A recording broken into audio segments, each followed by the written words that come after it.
তাদেরও দেখলাম আবার বড় বড় কথা বলতে। তাদের যে প্রার্থী তালিকা অতীতে ঘোষণা হয়েছিল, সাংবাদিক ভাইরা একটু খোঁজ নেবেন।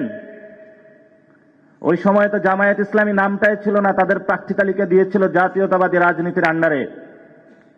তারা ধানে ইলেকশন করেছিল। এই গণ অভ্যুত্থানের পরে জামায়াত ইসলামী বিএনপি গণ অভ্যুত্থানের নেতাদের সিটের আসনের লোভ দেখিয়ে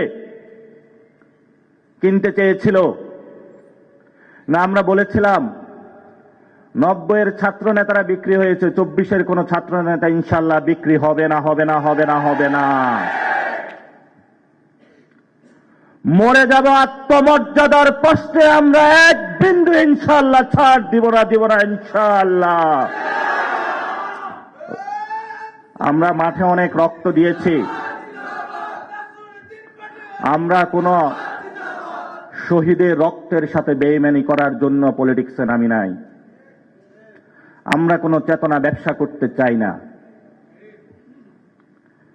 আমাদের অনেকে জিজ্ঞাসা করে যে তোমাদের তাহলে আদর্শ কি? তরুণ সমাজ শক্ত রকমের লাল পতাকার 2-1টা সিটের বিনিময়ে যারা বিক্রি হতে চায়, এই ধরনের বামও হতে চায় না। ধর্মকে ব্যবহার করে যারা প্রতিনিয়ত বাংলাদেশকে ধর্মকে বিপন্ন করছে, এই ধরনের ধর্ম ব্যবসায়ী হতে চায় না।